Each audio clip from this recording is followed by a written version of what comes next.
China na Taiwan tamna masing yamlaba warplane sing Thajinkhre.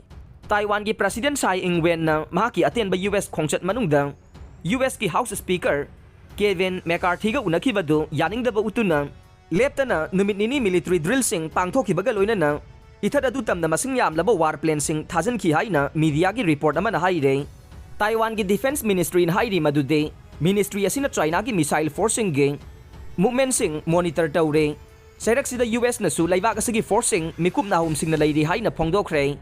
Taiwan ki Defense Ministry ki warol paladuna Guardian ki report na hairi madude China ki People's Liberation Army PLA na fighter jet sing reconnaissance plane sing amasung refoiler sing yauna land ki plane yangkai ganipan nong maijing numit ki ayukta Taiwan ki Air Defense Identification Zone da Thajinkhre.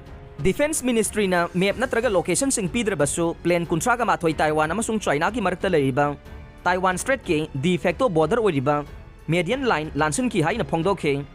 PLA na thangja numit ki ayukta numit humni chupna chathagadaba military drill sing khudaktagi haure hai na laukthokiba nei. Numitugi numidang wairam pung 8 phawbugi manungda PLA na Taiwan gi ABI jet warplane humbudraga mathoy amasung jas nipan Thajinkhre plane humpudi median line cross tawkhe. Taiwan gi Defense Ministry na hairibade PLA ge activity aduna Indo-Pacific peace amasung stability sathina violate tawbaga loinana maduna international security amasung economy singda phataba effect ama pe. Ministry asina atai leibak singda China ge action sing adugi mayokta khonjel hauna ngangnana bataksinkhre haukiba August matamdugi US House Speaker Nancy Pelosi na Taipei da khongchat ama pangthokiba matungda China na Taiwan ga yamna naksinaba isingi saruk singda missile sing kapsinba yauna ithat asigi akoibada war game sing pangthokiba nei.